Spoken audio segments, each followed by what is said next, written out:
Purihin po ang Panginoon sa kanyang salita na nahayag po sa ating kalagitnaan. Tuloy nga po na mapalad tayo, hindi dahil sa ating mga ginawa o mga nalikha, kundi dahil mula sa bibig ng ating Diyos, ano po, ang kaligtasan na ating po natamo. Purihin po ang ating Panginoon. At mga kabiyaya, tuloy nga pa po na upang patuloy na maranasan natin ang kamangha-manghang pagliligtas ng ating Diyos at manahin ang kanyang kaharian. Sabi nga po, kailangan ipanganak na muli ang tao upang mapatawad ang kanyang mga kasalanan at magkaroon siya ng relasyon sa Diyos. Sa makatuwid, sa biyaya ng Diyos, tayo ay naligtas sapagkat binigyan tayo ng kamalayan at pananampalataya kung ano ang kumpleto at natapos na nagawa ni Jesus doon sa krus ng Kalbaryo. Mapapatanong tayo kung bakit ako o ikaw ang pinili ng Diyos upang maging kanyang anak. Kahit pati niya ang laki ng ating kasalanan. Ang sagot, dahil sa lawa ng pag-ibig ng Diyos sa sanlibutan. Purihin po ang Panginoon sa kanyang pag-ibig.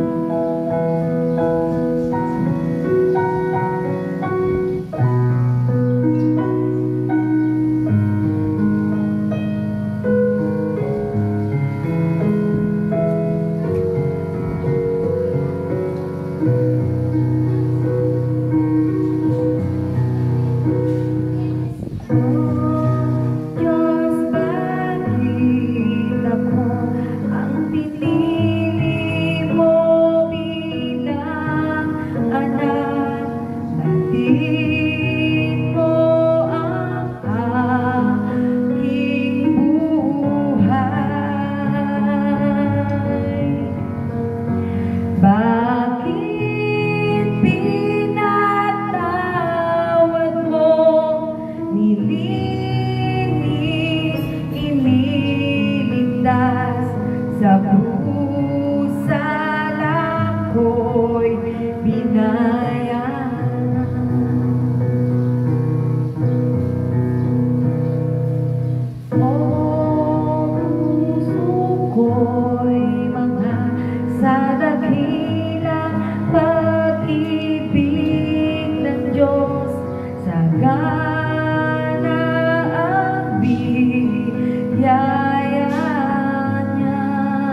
purihin ng Panginoon, Lord God. Salamat po.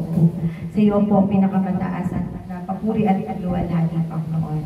Salamat po dahil pinili mo kami kahit hindi po kami karapat-dapat. Salamat po sa malawak na pag-ibig mo. At ngayon po mga kabiyaya, patuloy po natin pasalamatan ng ating Panginoon sa lahat ng biyaya, pagpapala, pagsubok, pagtugon sa mga panalangin, kagalingan, kalakasan, espiritual at pisikal. Amen. Purihin ang Lord. Sa lahat ng ito, ibalik natin ang pasasalamat sa Panginoon. Panginoon, tuloy nga po na paulit-ulit na pagpupuri at pasasalamat lamang ang aming maigaganti, Panginoon, sa iyo. Sa lahat ng ginawa mo, Panginoon, sapagkat wala kaming anumang maaaring maiambag na mapagdaragdag, Panginoon, ang kaluwalhatian mo, Lord God. Ang kaluwalhatian mo, ang kadakilaan mo ay tanging sa iyo lamang, Panginoon, at ikaw ay tunay na kataas-taas sa Diyos, kapanal-banal ng Diyos, na dapat naming papurihan, pasalamatan. In Jesus' name we pray. Amen and amen. Mga kapatid, naging may ba ang kamay ng Diyos sa iyo? Nagkulang na ba ang Diyos sa iyo? O tayo ang nagkulang ng pagpatawag at pagtitiwalaan sa Panginoon sa mga oras na tayo ay nangangailangan? Lumapit lamang tayo sa biyaya ng trono ng Panginoon at naniniwala hindi niya tayo pagkukulangan. Dahil sa mismo nagsabi, hindi niya tayo iiwan ni papabayaan. Purihin po ang Panginoon.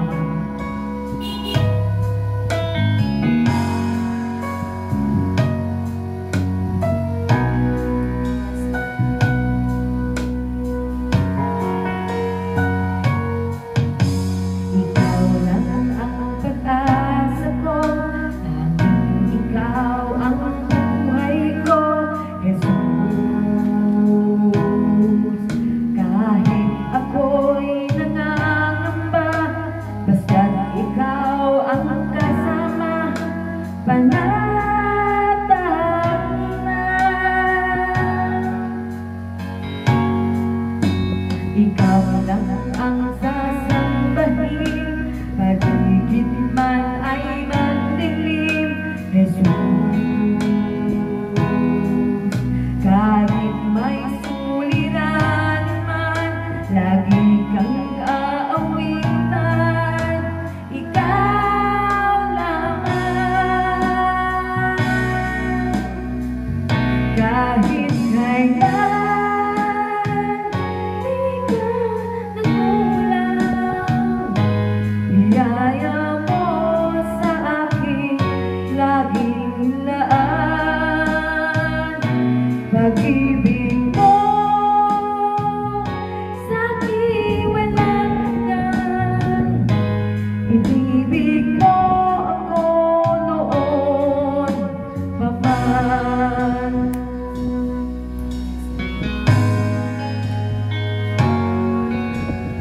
biyaya mo sa aking laging laan.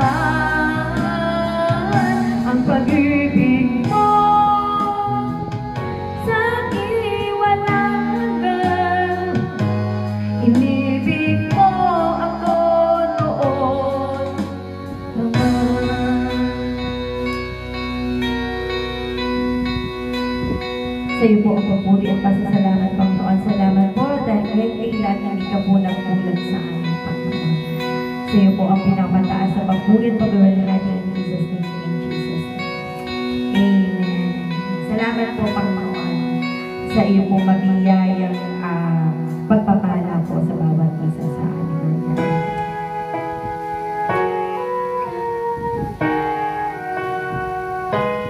Biyaya mo sa aking laging laan. Ang pag-ibig mo sa aking walang hanggan. Inibig mo ako noon naman. Yes, Lord. Salamat po, Panginoon. Sa iyo po ang papuri. At ngayon, mga kapatid, purihin ang Panginoon dahil tunay nga na hindi siya nagkulang sa atin at patuloy na ipagkatiwala natin ang lahat-lahat sa ating mga buhay. At ngayon po ay tinatawagan po natin ang ating po Pastor Romel para po sa pangwakas na panalangin at benediction. Praise the Lord. Tayo po ay manalangin. Ang banal na magpangyarihan sa lahat. Salamat po sa matapos namin gawain. Salamat po sa patnubayan na gabay po sa amin. At salamat po, alam namin na hindi sa mga kamay po namin para po maligtas sa mga tao na makikinig, hindi sa kamay po, Panginoon. Kaya po, dalangin namin sa lahat po na makapakinig po sa mga mensahe na narinig nila, ikaw po ay kumilos sa kanilang mga puso at buhay, sapagkat dalangin namin na makapag-ani ng mga tao at mga kaluluwa na madala po sa iyong kaharian. Salamat po, Ama, po ang aming dalangin sa pangalan ni Jesus. Amen. Amen. Ang pag-ibig, kapayapaan, kalakasan, kagalingan at kasaganaan ay sumaating buhay, sumating pamilya, at sumaating iglesia sa pangalan ng Ama, Anak at Espiritu Santo. Amen. God bless po sa inyo lahat. At sa darating po na Biyernes, kung kayo po ay may mga panahon at nariyaran lang kayo sa inyong mga tahanan, nagre-relax at nagmumuli-muli, kayo po ay maluwag po namin inaanyayahan sa araw po ng Biyernes para po makapakinig po ng mga salita po ng Diyos, yung pitong huling wika po ng ating Panginoon. So maraming salamat po and God bless po sa inyo lahat. Happy Lord's Day po.